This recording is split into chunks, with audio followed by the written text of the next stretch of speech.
On the show today, we have a special episode. This is one of three of what we're calling the Plague Dialogues. So we have Ray Johnson, who's at Pacifica University. She describes herself as a somatic geek, does a lot of work in the social justice world. Just a gorgeous human being. She's been coaching me. I've been learning from her. We also have Rafe Kelley, founder of Evolve, Move, Play. He jumps out of trees. He's a man's man. He's a friend of mine. He's also one of the smartest people I know who's been tracking this virus really very closely, looking at the evidence and sort of tracking some of the smartest people out there thinking about it. So we're lucky to have Rafe here, and Ilan Stephani. So Ilan is a somatic coach, works with sexuality, intimacy. She was responsible for a video from Women to Men that was sort of in the after Me Too, was very popular. Also wrote a book about her experiences as a sex worker, and after that, kind of impact on the world. So you three are so welcome today. Thank you, Mark. Okay. Nice to be here. All right, so let's start with a bit of a sort of state of play. So today, as of recording, is Sunday, the 22nd of March. Things are moving pretty quick. It'll probably be changed by the time this comes out in a week or so. Rafe, where are we at sort of globally now from your research on this? So we have a few really localized places where we've seen the impact, but most places are still on the shallow part of the exponential curve. And so we can see what's coming if people are really thinking about it, but it's still kind of easy to ignore. And a lot of what we're going to be experiencing hasn't yet happened. So I've been tracking this since early January, or not early January, late January. Basically, I'll give you guys the numbers for Italy, because I can't remember the numbers for China, but March 1st in Italy, there were 34 dead. On March 6th, it was 124. Yesterday, 793 people died in Italy alone. That's what an exponential curve looks like. You can go back to Wuhan, China, see the same curve. 6 weeks in, 34 dead. 6 weeks later, 2,000. Okay. So this is right now, the UK, last I looked, was 160. So I think you guys are getting like 30 to 40 dead a day right now. In 2 weeks, you can expect that number to be in the 600s, 700s. Yeah. Same thing here in the States. I guess you guys have restrictions now on travel and non-essential activities. Yes, Ilan's in Berlin, and they're a little ahead of us, both in numbers and in terms of restrictions. Yeah. Spain, some of my students just flew back from last flight out of Spain kind of thing. Things are pretty locked down there with military on the streets. And in France, you have to have a permit to leave the house. They've got bureaucratic early, very French. And I guess what we're doing today is that was just to set the scene. You know, things are tricky and they're going to get trickier. The emotional tone, there's a lot of fear around. We'll talk about that. We'll talk about trauma. I know Ray and Ilan and I are all interested in that. We'll talk about maybe some business things in terms of how it's impacting teachers. So I just trained 4,000 yoga teachers in how to work online. We put out a free webinar and that was massively successful.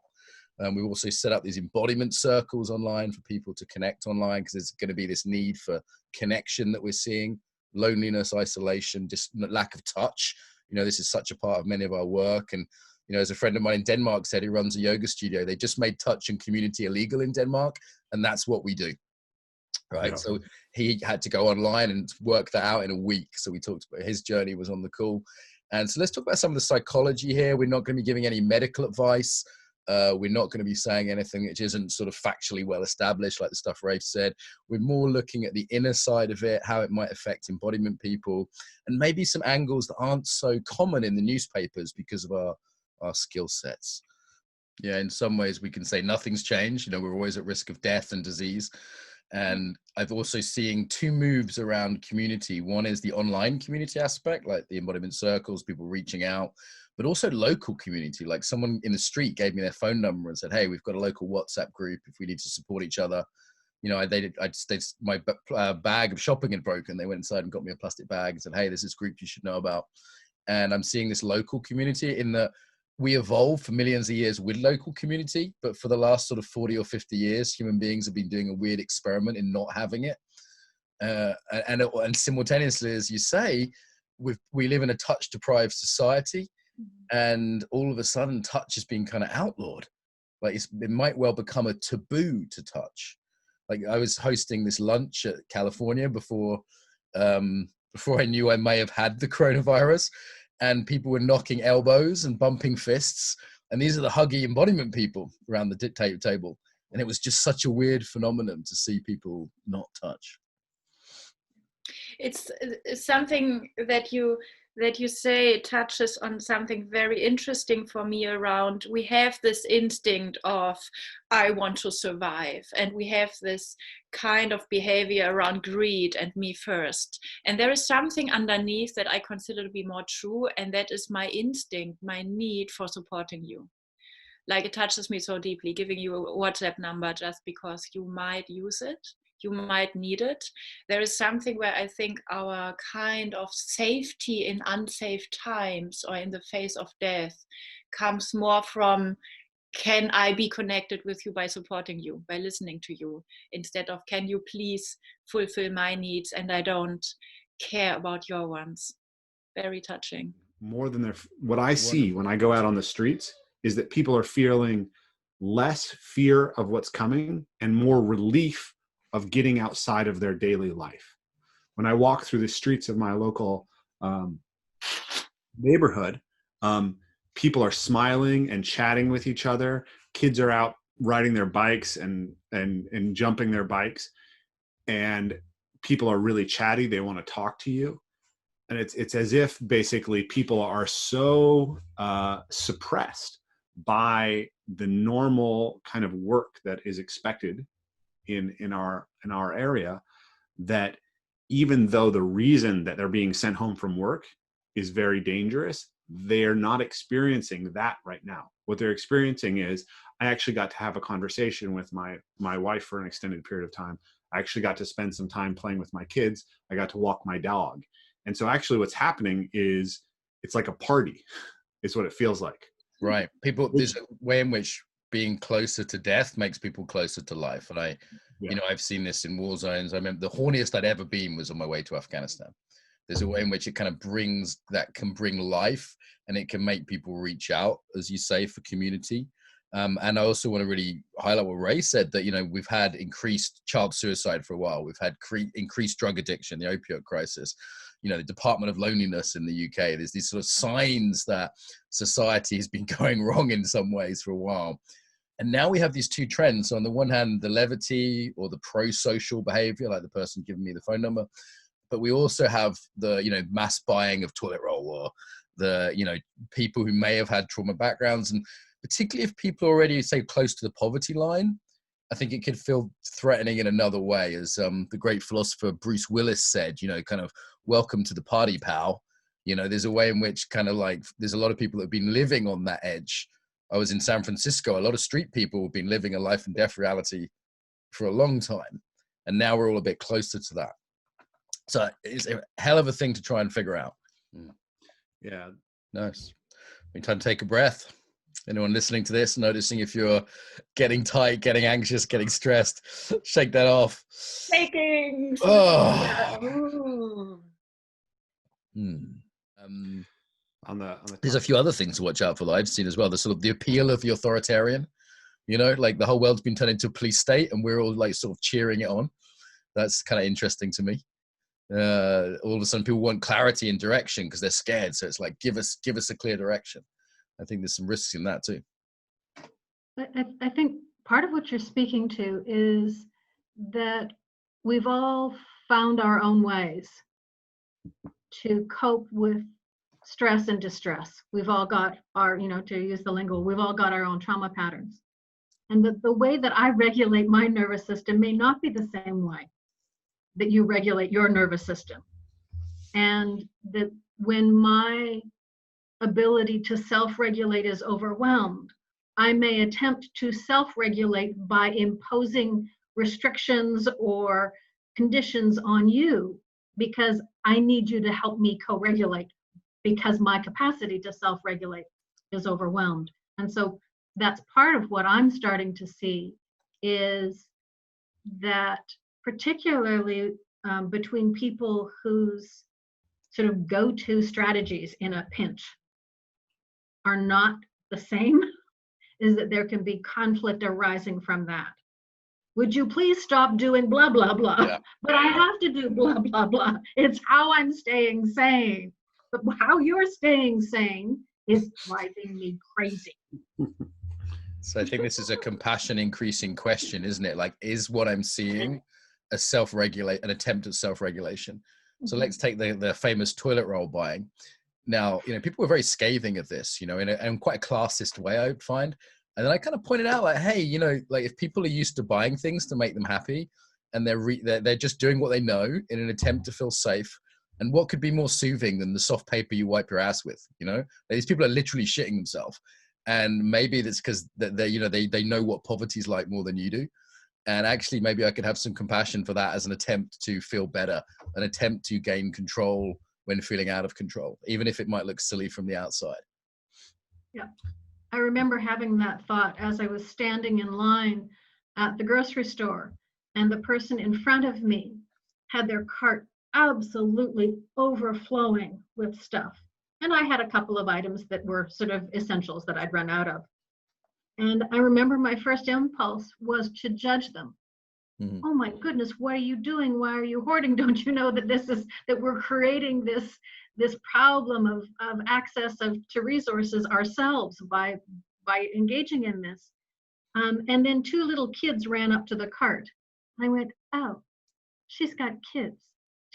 She might have more than two kids, and she's brought her kids to the grocery store because she can't find, I'm imagining this story in my head about why she's doing what she's doing. That was very different from my initial impulse, which was judgmental and sort of assuming that she and her behavior was part of the problem, rather than having compassion for a story that I knew nothing about. And so that's part of what I'm trying to remind myself to practice as I go through my daily life, is that we're coping in different ways, and you don't know what I need to cope. You don't know what I need to feel okay. And so maybe we can just give each other a little bit more breathing room. Right. There's a few other things to watch out for that I've seen as well. The sort of the appeal of the authoritarian, like the whole world's been turned into a police state and we're all like sort of cheering it on. That's kind of interesting to me. All of a sudden people want clarity and direction because they're scared. So it's like, give us a clear direction. I think there's some risks in that too. I think part of what you're speaking to is that we've all found our own ways to cope with stress and distress. We've all got our, to use the lingo, we've all got our own trauma patterns. And the way that I regulate my nervous system may not be the same way that you regulate your nervous system. And that when my ability to self-regulate is overwhelmed, I may attempt to self-regulate by imposing restrictions or conditions on you because I need you to help me co-regulate because my capacity to self-regulate is overwhelmed. And so that's part of what I'm starting to see, is that particularly between people whose sort of go-to strategies in a pinch are not the same, is that there can be conflict arising from that. Would you please stop doing blah, blah, blah? Yeah. But I have to do blah, blah, blah. It's how I'm staying sane. But how you're staying sane is driving me crazy. So I think this is a compassion increasing question, isn't it? Like, is what I'm seeing an attempt at self-regulation? So let's take the famous toilet roll buying. Now, people were very scathing of this, in quite a classist way, I would find. And then I kind of pointed out, like, hey, like if people are used to buying things to make them happy, and they're just doing what they know in an attempt to feel safe, and what could be more soothing than the soft paper you wipe your ass with? These people are literally shitting themselves, and maybe that's because they know what poverty's like more than you do. And actually, maybe I could have some compassion for that as an attempt to feel better, an attempt to gain control when feeling out of control, even if it might look silly from the outside. Yeah. I remember having that thought as I was standing in line at the grocery store, and the person in front of me had their cart absolutely overflowing with stuff.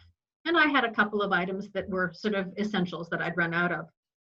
And I remember my first impulse was to judge them.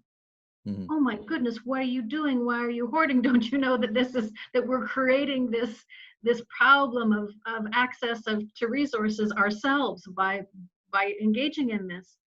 And then two little kids ran up to the cart. I went, oh, she's got kids. She might have more than two kids, and she's brought her kids to the grocery store because she can't find, I mean, I'm imagining this story in my head about why she's doing what she's doing.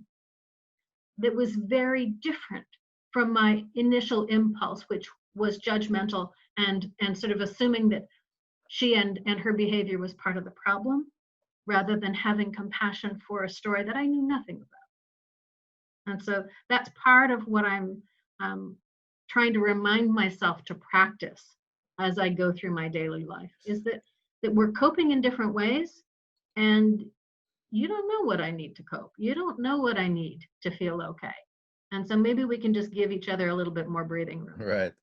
Rafe, by the way, when is likely to be after this? This is the question everyone's asking, and I think you've got the best guess, which is still probably not that good a guess, but it's the best one we got. So when is after this? Okay. Yeah. So the first thing I would say is that people should be very skeptical of models. Like, we like to put numbers together and say, okay, this is the number. What are the error bars on that number? And when we have something that has a lot of uncertainty, we don't know. So I'll give you my best guess, but people should think not just about what the best guess is, but how much variation there is around that guess. So if you completely shut everything down, a couple of the guys who I follow, Nassim Taleb and Bar Yahim, I think I can't remember his name off the top of my head, they think you could pretty much contain the virus in 4 weeks. But it's going to take longer than that to know that you've contained the virus. There's essentially very few new cases that are happening in China right now. In China, I think actually there were no new cases that were from community transmission in China a couple days ago. They've been in quarantine for 51 days or 52 days. And they're starting to open quarantines in the least affected areas. And they're strict. I'm not sure if we can even do that in Britain and America. Yeah. So it may have to last longer here, or you may see that the quarantines get tighter, but then the quarantine has to last longer because we didn't tighten it enough to begin with. The Imperial report said basically that we're looking at something like 18 months of potential quarantines. What I expect to happen is that there's going to be 3 to 4 months where the quarantine is going to be very tight, and then we're going to be able to loosen things quite substantially, but that there's going to continue to be like you'll probably have, like if you work at a big office, you might have to take your temperature every time that you go to the office. And that will continue to be true. And there'll be local outbreaks, and cities and areas will get shut down for brief periods of time while they track and trace all of those outbreaks. And we'll be seeing that until we get a vaccine or some other kind of medicine. And the most likely scenario for the vaccine is somewhere between 18 to 24 months from now. So let's just, listeners, someone's going, hey, I've got a yoga retreat, martial arts camp booked for August. Is that going to happen? Possibly. I think it's possible. We have one that's booked in the beginning of August, and my current guess is there's probably about a 35% chance that it goes. And if someone said, hey, I've got one booked for December? Probably. 7. Yeah. Okay, I know we're all guessing. I won't hold you to any of this. No one sue Rafe, okay, listening. This is just someone trying to help out who I think's looked at the numbers kind of logically with his big brain. So I hope that helps a few people out. We can't plan everything, but we can make some guesses, right? Like I've just canceled a course in May because it's not going to fucking happen, right? So then I cancel early, right? But I think that whatever you see, it's going to be different than what we saw before this. It's going to change people's, and the children who are raised in this are going to have a very different kind of way of looking at these things. It's interesting. In a crisis, I've seen people want dictatorial leadership, but they want everyone to behave like socialists. And there's a sort of very interesting dynamic of kind of liberal conservative that happens. People generally get more conservative in the wider sense, in the sense of like restricting boundaries, looking after family, the importance of local community. And there's risks to that, as you say, isn't there? And equally, this is also this pull towards communal. you know, communitarian values based around what's good for the collective. I think this is where some of the Asian countries have done so well in this. You know, Japan's done really well in this. Singapore's done really well in this. It's like there's various factors around hygiene and culture, and they bow in Japan rather than shaking hands, stuff like that. But I think a lot of it's they've got that strong collectivist way of looking at like what's good for everyone. Like one of my Asian friends told this to me. He said, listen, the reason we sometimes wear masks, and you know, you white guys laugh at us, is what he said. We do that for you. So we wear a mask so you don't get infected by us, not the other way around. And I thought, oh, wow, I haven't even, like, in my individualist perspective, I hadn't even imagined that's why the average Japanese on the commute wears a mask. It's because they don't want to give you their germs. Which is extremely kind, right? Right. It's very admirable. Little cough there. Everyone got a fight-flight response going on. Wow, so there's a lot here. Any predictions for the future? How will touch be after this? How will we get more conservative sexual mores? Will we, you know, will handshaking become reserved for intimate friends? Will massage become something that, you know, that you have to have a test before you do it? Like, how does this might impact some of these areas? I have no idea, and I maybe didn't think about it enough, but what I like about this withdrawing from touch is that we are instantly reminded of the power of touch anyway. It's like now it's a potential effect on another human system when I shake his hands. No, it has always been. And there is something that I again love as a challenge of when the two of us are in 1.5 meter distance. It's not that we do not sense each other. It's not that we do not feel each other. It's just that we somehow can't use our normal kind of intimate, sexual, physical hyperstimulation and then say, hey, we're really good friends or we have really sex. There is something around, okay, I have no other choice but reinventing what do I sense. And from there, it's again this like reanimation of the whole sensory nervous system that we have and that I'm designed by for living in a jungle and of course knowing what's going on in the other corner of the forest because I have to. This is just survival. This is not spirituality. This is not esoteric or subtle stuff. So I'm very, very interested in facing this challenge and maybe even exploring it in a way of teaching it, of how can we feel touched beyond the touch of our skin, because skin is not where touch begins. It's where touch in most cases ends. And just another... It's kind of a random thought, but I want to interject this. So I was thinking about stocks that you would want to buy and stocks that you want to sell, right? So like, okay, buy Zoom, buy Amazon, buy Netflix. And then originally I was like, short Tinder, right? Don't buy Tinder. Or Tinder. But then I was like, maybe not, right? Like people aren't going to be, shouldn't be hooking up. One hopes they're not hooking up. But maybe that's actually becomes a really strong form of entertainment for people, right? You can still, they're still going to be swiping right, danger, right? Kind of danger fun as well, isn't it? Like, ooh, risky fun. Because people are going to have a lot of time, right? And what are they going to do it with? Maybe it's going to be trying to find attractive strangers on the internet to have sexy conversations with because you're stuck in your own house. For thermometer as soon as they come in the door. Hand gel. If you're starting to feel fear about this, don't deaden yourself to it. Think about how you can integrate it towards action that can make your life and the lives around you better and safer. I'm still focused on the pragmatic level. We are not doing enough social distancing. Thousands of people are likely to die because people are failing to take the actions that they need to right now. And they're begging me to tell people. They were begging me last night saying, we're dying, we're in hospitals, it's full up, we're at risk, people are at risk, keep the fuck away from each other. That's what they were saying. It doesn't have to be we lose intimacy. We can still keep communication. Sorry to jump in, Ray, but this really feel really strongly about this. Like, these are like very cool, calm doctors, and they're literally sending me messages like, tell everyone this. Yeah. How you process this emotionally right now is important. But the first layer of importance to that is that you're doing it in such a way that you're actually taking the actions that matter, right? And the biggest one for me is recognizing that fear is a gift.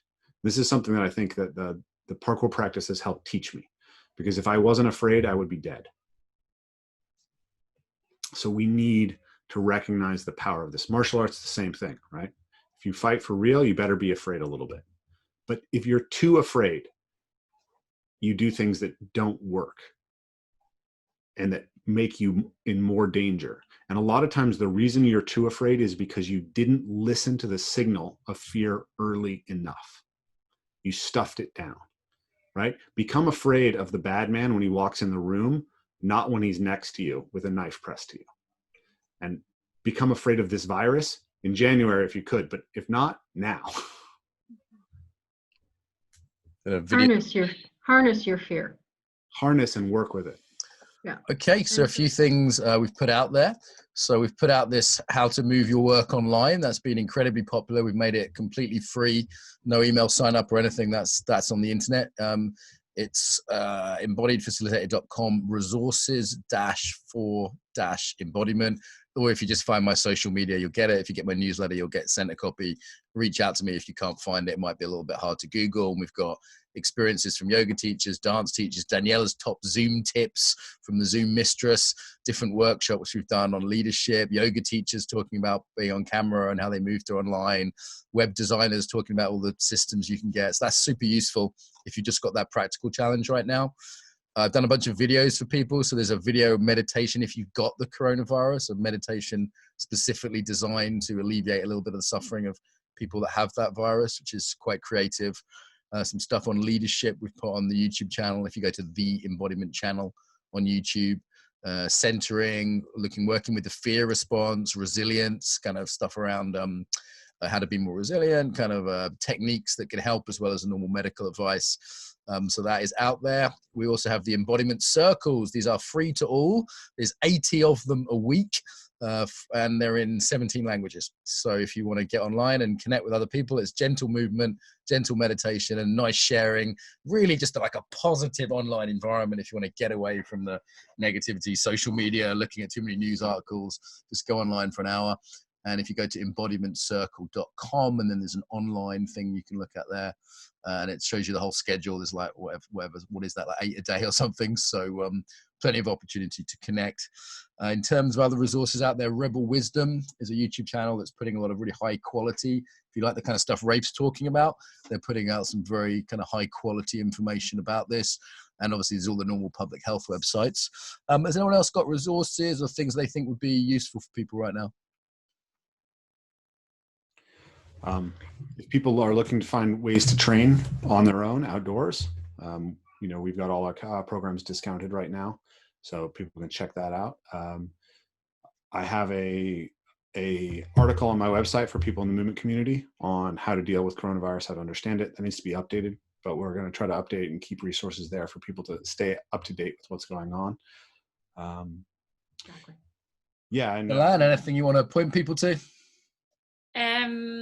I love those vagal nerve exercises from Keleman. He published them in his book about the vagal nerve, and they're incredibly easy. I mean, we are not allowed to sit around in buses anymore, but even in buses we could do them because they are so like invisible and highly effective. So just something like that as a somatic prayer or mantra for, okay, exhaling. And the other thing is just an invitation of reach out to people in the internet who are in some form connected to embodiment. And for example, in my YouTube channel, a lot of stuff is published in German. I start a little bit with English, but I feel so delighted when now people come with questions, because it's like we have no live seminars. Our schedule is empty and it should be full, because this is how do they find you, Ilan? So it's Evolve, Move, Play for Ray, Pacifica University for Ray Johnson, right? They can find you there.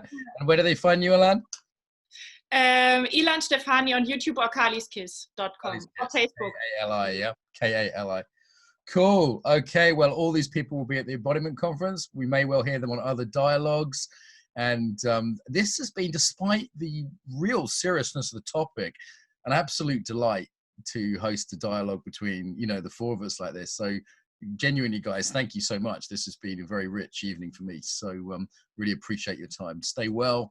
And yeah, I'll see you on the other side of this. Thank you, Mark. Virtual fist bumps, virtual hugs. See you later.